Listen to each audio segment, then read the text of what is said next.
The story of Lazarus reminds us that we need to take time to grieve. Hindi masama nga mag-subo ta. Take time. Kung siya nga anak sa Diyos, mihilak siya tungod sa iyang gugma kay Lazaro, dili dautan nga magsubo. Kaya pag ang usa ka tawo nga nawad-an og mahal sa kinabuhi nga nihilak, dili daotang muhilak. Take time to grieve. Kinahanglan nataga natong panahon. Sometimes we convince ourselves, usahay atong kumbensyon ang atong sarili that we need to do and we need to be strong. Gusto natong mahimot ang lig-on. Gusto natong ipakita sa mga nahibilin nga lig-on ta. Dili nato ipakita sa ilang nga nasakitan ta. Apan mga igsoon, sabi niya, but when Jesus came to Bethany to comfort the family of Lazarus, He did not brace Himself and hold back His tears. Hihilak siya. Wanya punggi ang iyang mga luha. Sa ato pasalaknod kapag kaistorya, dili daotan nga muhilak ka, kumuwat-an kag mahal sa kinabuhi. Normal nga masakitan ka, kay pinangga nimo ang tao. Amen. Usahay ka na sa gisayangan, gusto pa nimong magpabilin, gusto pa nimong anaa siya. Pero hangtod dito ra gyud siya. Kaya naagyoy batio nato sa tong kasing-kasing nga kinahanglan nato siyang dawaton, kinahanglan natong pagawason.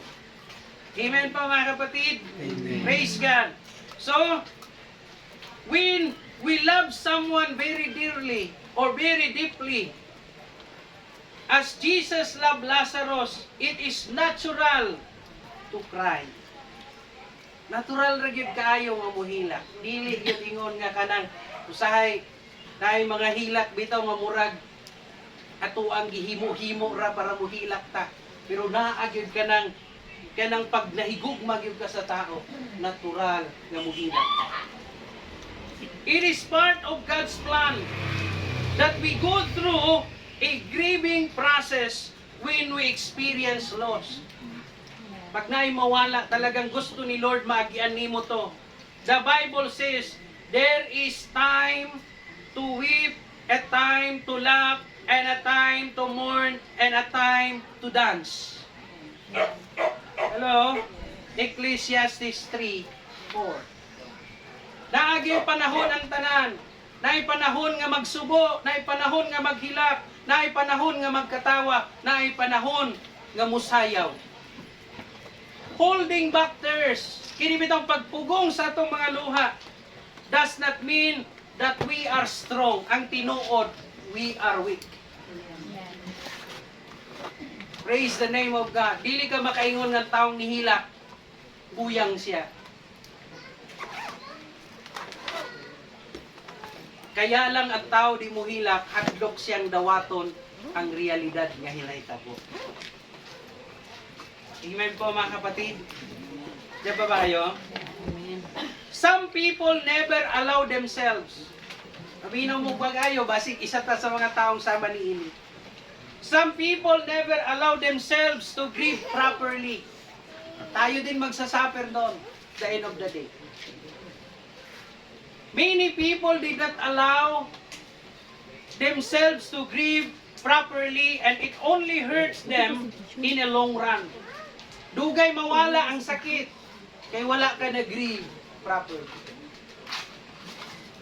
It's okay to cry. It's important to grieve. It's good to remember the precious time we have spent with our loved ones even though masakit siya. Napakagandang alalahanin yung time na kasama mo. Kaya nga, kapatid, huwag niyong sayangin yung time pagkasama niyong mahal niyo sa buhay. Diba? Lalo na sa panahon natin ngayon, kahit isang bahay lang, parang di magkakilala, kanya-kanyang hawak ng cellphone. Diba? Hindi halos magkakilala. Nagkaharap na sa isang lamisa lang, pero parang hindi magkakilala. May kanya-kanyang mundo. Bad na bad. Huwag niyong antayin yung time na maaalala niyo na lang na huli na pala ang lahat. I-treasure niyo every time. Kaya ako busy din ako, pero pagkadating ng bahay, I will try my best. Nakulito na akong mga anak. Dahil gusto na ako mag-build of strong relationship with them. Masakit, kapatid. Pagkasaka mo maalala na hindi mo pala naibigay yung the best sa kanya kung wala na siya. Amen po mga kapatid. When Jesus saw the tomb of Lazarus, he faced what had happened. Yang gidawat unsay nahitabo.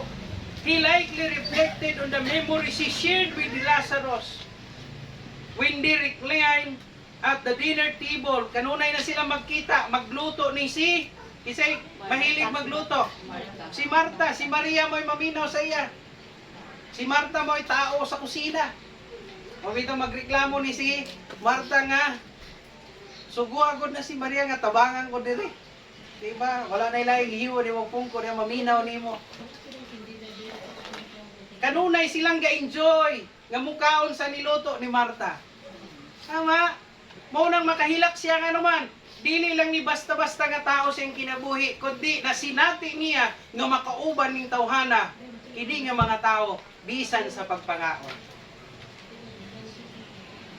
Even though Jesus had a power to resurrect to resurrect Lazarus. Kahit may gahom siya nga, buhion dayon si Lazarus. Nihunong usa siya. Wala dayon niya giingon nga Lazaro, bangon na. Nihunong sa siya. And took time to grieve. Kaya nauna siyang nihilak. Tama? Wala sa niya gibuhi, kundi nihilak sa siya. Pagkatapos nihilak sa kapanyagi, ingnan nga Lazaro, gawas diha. So naagay panahon nga dapat ihatag nato sa itong kinabuhi aron buhilak po. We live in a demanding world. To ba mo nga demanding kayong kalibutan?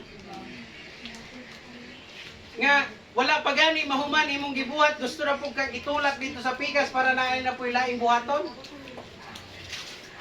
Napansin ba ninyo na nang hinlo mo sa sala, pagbalhin ninyo sa kusina, pagbalik nyo sa sala, hinluanan na po? Pagka-demanding sa kalibutan. Hello? Nang laban nakahuman nakapanglaba, abi ni mo okay na. Nang halay na ka, pagbalik ni mo dito sa sulod, daghan na po ilabunon. Grabe ka-demanding ang kalibutan. We live in a world nga grabe ka-demanding mga igsoon. But when tragedy strike in our family, we need kinahanglan buhunong pusata. Wala ang panahon nga dapat buhunong ka. Kay maupod ni ang panahon nga gamiton sa Dios para pahinumduman ta. Kay kung busy ta, dili ta makahinumdum. Hello? Bisag unsaon pag-istorya sa taong naay gibuhat, dili niya maibutang sa iyang hunahuna ang imong isulti niya.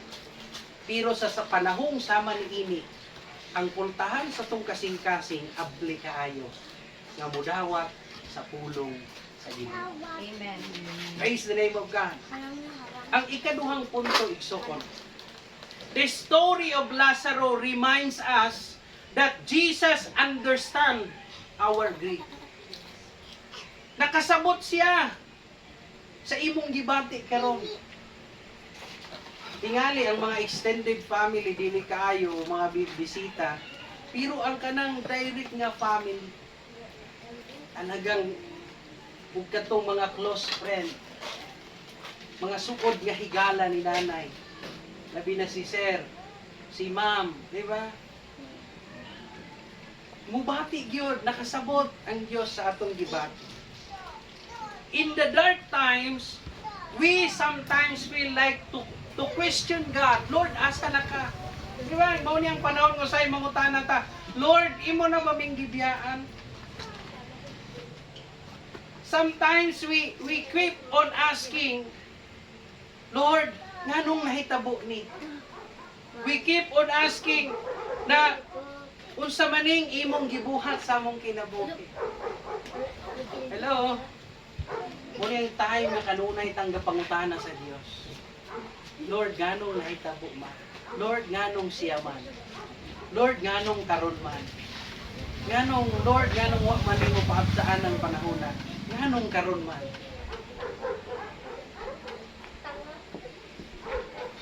Dibati si Lord sa nasabtan niya ang atong gibati. Kay ngano man, siya pud mismo nakasinati sa atong nasinati karon. Naagian pud niya ang masakitan. Kay gipakatao siya sama sa kasagarang tao, parehas nato. Nga kung kusion masakitan, kung sultihan og malaing masakitan. Diba? Mo nang dili ta makaingon nga Lord, wala ka kasabot sa kong gibati. Ngano man, naagian niya. Nasinati niya ang atong nasinati. But he endured, nagpadayon siya despite sa iyang nasinati, nagapadayon siya. Wala siya nagapakasala. Yes, amen. The Bible reassures us na despite of our suffering in life, the Lord or the Bible reassures us that when we pray to God in hard times, makadungog siya nato. Paminaon tas Ginoo. Nalala niyo yung verse of Psalms 116? Ano po sabi? I love the Lord because He has heard my voice and my pleas for mercy because He inclined His ears to me. Therefore, I will call on Him as long as I live. Kanindo tani nga pulong. Kitang tao ra ba manawag ra ta og naatay kinahanglan sa Dios. Makahinomdom ra ta Ginoo sa dihang gikinahanglan nato siya. Pero diri usay giingon, I will call on you as long as I live. Samtang buhi siya, magapadayon siya sa pagtawag sa Dios. Mao di nang kinabuhi nga dapat mayroon ta. Amen. Kanang kanunay gatawag sa Ginoo. Kailan mo tawag sa Dios kanang kinahanglan ninyo siya.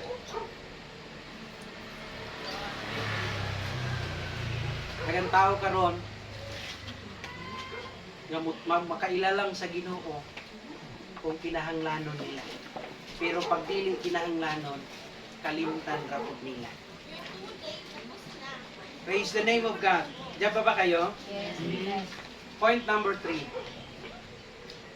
The story of Lazarus reminds us that God has a purpose. Wala ni mahitabo na wala lang, kundi nahitabo ni na ay tuyo ang Diyos. Amen. Okay, listen to me. Both Mary and Martha, ang sinabi ni Jesus sa ganito, if you had been here, pareha silang word na ginamit, kung naa palang unta ka dinhi. Diba? Dili ni mahitabo sa mga igsoon. Ganun yung word. The same, si Martha, si Maria, the same ang word na ginamit. Kung naa palang unta ka dinhi. Praise God. You could have healed Lazarus from his sickness and prevented him from dying. Ang pangutana nga naman, nga wala mo abot si Jesus bago namatay si Lazaro. Kasi kung naa si Lazaro, dili mapaila kung kinsa si Kristo. Amen. Minaw magayo ha? Kung naa si Kristo sa panahong nagsakit si Lazaro, matandog na siya, ayuhon na niya to. Walay makahibalo nga naay nahitabo kay Lazaro. Pero atong panahona, upat na kaadlaw, siguradong daghang tao, Amen. daghay makawitness o makakita nga ang Ginoong Hesus di ay tinuod na anak sa Diyos. Amen. Praise the name of God. Jesus explained the reason to his disciple. Pakinggan niyo po yung explanation ni Jesus. Lazarus became sick and died for the glory of God. Amen. Nagsakit siya ug namatay alang sa kahimayaan sa Dios. Hello? Amen. Dahil reason. Uminaw ba kayo ha? For the glory of God, so that the Son of God may be glorified through it. For your sake, I am glad that I was not there, so that you may believe. Amen. Kasi kung naa siya, posibilidad na itong mga tawhana, dili mo tuo sa Ginoo. God saw the bigger picture. Gitugutan sa niya nga mamatay sa si Lazaro.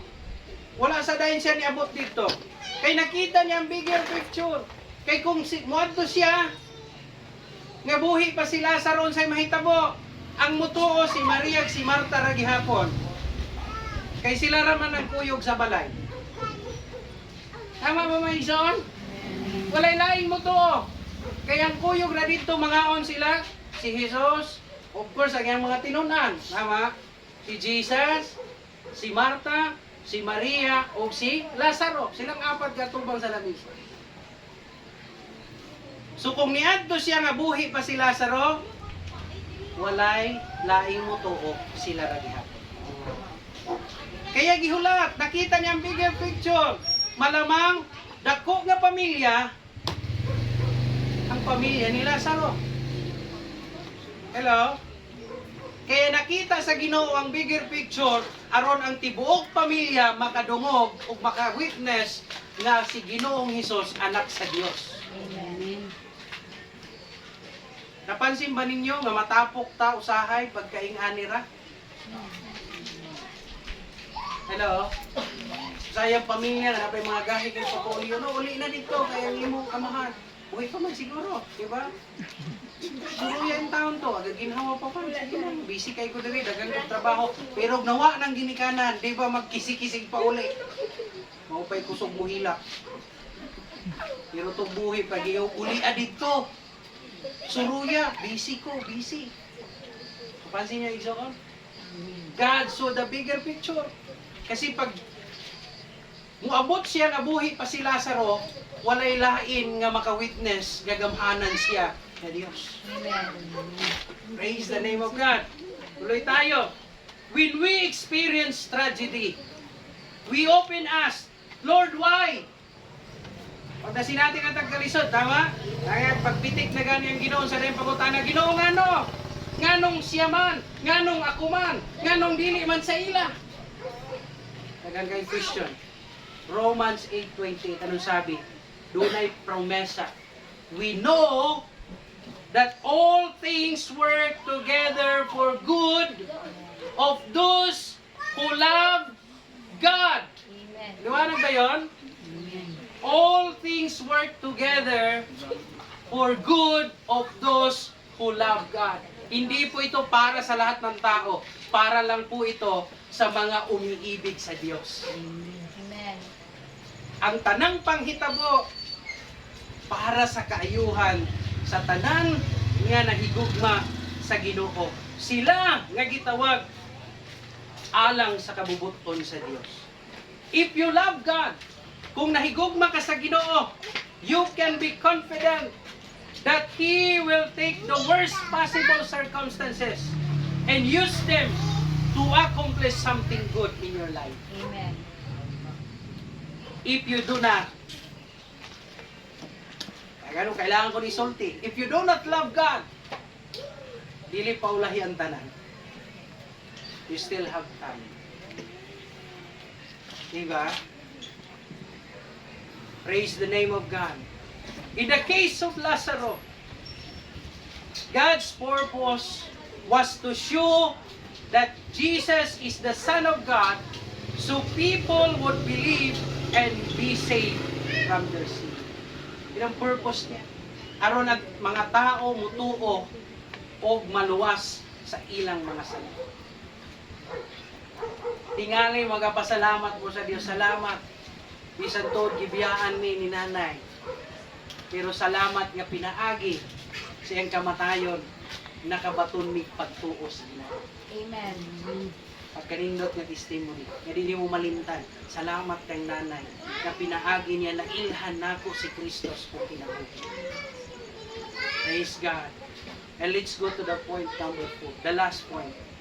The story of Lazarus reminds us that Jesus is the Lord of life and death. Siyang Diyos sa kinabuhi ug sa kamatayon. Jesus proved to everyone that He was truly God by incredible miracle, by raising Lazarus from death. Diba? Gipakita niya nga Diyos siya sa kinabuhi ug kamatayon. Sa dihang giingon niya, Lazaro! Gawas. Kita di man ni nato mabuhi, no? Di naman na maingon ni nga nanay, gawas, kabuhi. Di ba? Pero sa Biblia na giingon, siya, dahil giingon sa Biblia that someday, everyone will raise from the dead and we will stand before God. Amen. Naipulong sa Biblia nga moabot ang panahon nga ang tanang nangamatay, mga banhaw, o muatubang sa Ginoo. Amen. So paron di ba nato sa usaw natong singgit di man siya mobangon no? Di man god right time kay naay time sa Biblia nga mga buhi ang tanang nangamatay o mga tubang sila sa Ginoo aron dawaton kung unsa ang bunga sa ilang pagkinabuhi samtang naa pa sila sa kalibutan. Ang nagkinabuhing dautan ayaw bilang dawaton. Ang nagkinabuhing mataro pagkakatiyan. Amen po mga kapatid. Jesus said to Martha, I am the resurrection and the life. Everyone who lives and believes in me shall never die. Do you believe in this? Yes. Ang tanong niya.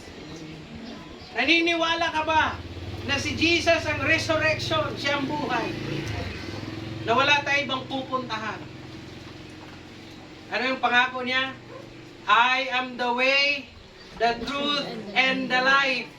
No one comes to the Father except through me. Amen. Di pwedeng angkin nito ng libisan kinsa nga ngalan sa iglesia. Yes. Amen. Kay waylay iglesyang agian, si Kristo ang dalan padulong sa langit. Amen. Praise God. Kami di mi pwedeng moingon nga kining empowered church ang dalan padulong sa langit. Kay si Kristo ra gyud ang dalan padulong sa langit. Apil pod ming muagi didto ug kauban sa gustong muagi pod didto sa kita. Diyan pa ba kayo mga kapatid? Praise God. Ano ba ang tugon mo sa tanong na yon? Do you believe in this? Yes. Praise the name of God. Receive the Lord of life. Hinahanglan mo siyang dawaton. Hinahanglan mong dawaton sa imong kinabuhi. Di pwede nga, Lord, nagtuo ko nga naa ka, ikaw ang dalan. Pero kung di nimo siya dawaton, wala gihapoy epekto na sa imong kinabuhi. Receive the Lord of life. The Bible teaches that we have all sinned. Nakasala tang tanan. Way matarong maski usa. Tingaling na ay perfecto pero nakasala gihapon siya. Amoy na ilang gitawag perfecto? Si Yasay. Pero di gihapon siya perfecto. Tama. Ang tanan nakasala. We have all disobeyed God's law. Tingali dili dinagkong sala imong gibuhat pero naghimo gihapon kag sala. Ginagmay lang. Hello? Magituto tayo sa Diyos kasi pag tinanggap mo si Lord, iba na ang takbo ng buhay. Magbabago ang buhay natin. All of us disobeyed God's law. We have all ignored God. Usahay, nakadungog na ta sa pulong sa Ginoo, ato walang ignore. Mas busy ta sa atong kaugalingong kinabuhi. Mas busy ta sa pagligid-ligid sa atong kaugalingong kalibutan. Kaya kita ang nagapaligid sa atong kalibutan. And we don't allow other people to interrupt with us. sorry, I'm busy now. Diba? Usahay nga na ta. We all ignore God and live our own way and on our own terms. Hinumdumin ninyo igsuon Romans 3:23. Alala nyo ba yung laman niya? Ang bayad sa sala, kamatayon. So, bayad sa sala, dili rin nga nga kamatayon, ha? Pagkahimulag sa Dios. Unya ra na mabalaan pag-atubang nas Ginoo. Kani siya namatay, matulog ni maghulat sa pagbalik sa Dios. Wa na siya madunggan, wala na siya makita, wala siya mahibaluan sa mga panghitabo siyang palibot. Magapaabot na lang sa adlaw nga mubalik ang Dios o pagabanhawon ang mga patay. O dito na siya mga tubang garo. Kung maayo ang klase sa iyang pagkinabuhi, gantihan siya sa Ginoo. Kung dili maayo ang dagan sa iyang pagkinabuhi, silutan siya sa Ginoo. Kaya ang duharay madawat, ganti o silot. Ikaw may mamili kung sa'y gusto nimo i-alkansya ka rin. Mura kag-alkansya na, tama? Mura kag-gatigom ba? Habang gabuhat kag dautan, nagatigom kag dautan. Nagatigom kag silot. Unya, pagbuko ng alkansya, kaingong kagoy. Hello? Di ba lamig kayo pag morning ganito. Kaya dapat karon kung mag-alkansya ka, kung sa isulod, mga maayong buhay. Bahalag lupigan kasi mo isig ka tao. Pabilin sa pagbuhat og maayo. Kaya ang mga taong nagakinabuhing maayo, mo'y gantihan sa Ginoo. Praise God. Yung mga tao, kung buhatan ko ng dog, di takakatulga. Mali na ito. Idool na lang sa Diyos. Lord, panalangini kini mga tawhana kay wa sila masayod sa ilang gibuhat. Di ba ang taong naghimog nagadaot nimo gasultig daot pamirinda hagod di ba maulaw. Mutuo igog lami o kari dali diri mo kaon ta. Halos mo kaon kay abig hiluan nimo. Pero sa Ginoo, balusi ang kadaot ug kamaayo. Amen. Kung labayong bato sa ilabay daw. Palisan na naman. Praise God. Praise God. Ang sunod apple. Apple. Praise God. Pasundan o palaman. Diba? Kaya, usa may ato ang dapat buhaton samtang buhit mata. Magkinabuhing matahong. Ilhon nga tao ta og nanginahanglan ka Dios. Ilhon una nga nakasala ta. Dili nato mabuhat nga maperpekto atong kinabuhi ni kinahanglan nato ang tabang sa Ginoo. Praise God. Kabalo mo sa wonderful news. Jesus did not stay dead. Wala siya magpabilin nga namatay. In 3 days, He rose again. Asa na siya karon? Naa sa tuong bahin sa pero bago siya niabot dito, unsa may iyang gisaad? I will go to my Father's house and prepare a place for you there. Human kumaandam ang dapit alang ninyo sa gingon, balikan ko kamo. Aron dalon o aron kung asa ko ato usab. Amen. Kung gisaaran kang balikan sa Dios, unsay buhaton nimo? Agma inandamo. Kay kasagaran sa gisaaran nga di mangandam, inibalik sa nagsaan, pagtan-og wa ka nang andam biya ka balik. Hello. Napa ba mo diha? Praise God. Dapat tayo natutuwa. Amen. Karon, na siya sa tuong bahin sa Ama. Nagapaabot na lang sa adlaw, mabalikan ka. Kano sa siya mo balik, ay magpangutanan na ako. Wala ko kabalik. Basta ang ingon, ang akong hibaluan mo balik siya. Kung kanos paabuto na. Amen. Praise God. Ang importante, nangandam ta. Kay kung nakabalo pa unta ta, nga ugma siya mo balik, di ka prepare na kay ta. Diba? Pero kay wa ta masayod, kaya namatag karon og unya pangandam ay andama imong kaugalingon. Aron kung moabot siya ugma, sunod adlaw, unsang adlaw, at least preparado. Ayaw lang po pangandam sa imong kaugalingon lang. Gamita tong word, me and my house. We will serve the Lord. Amen. Nakpakan natin.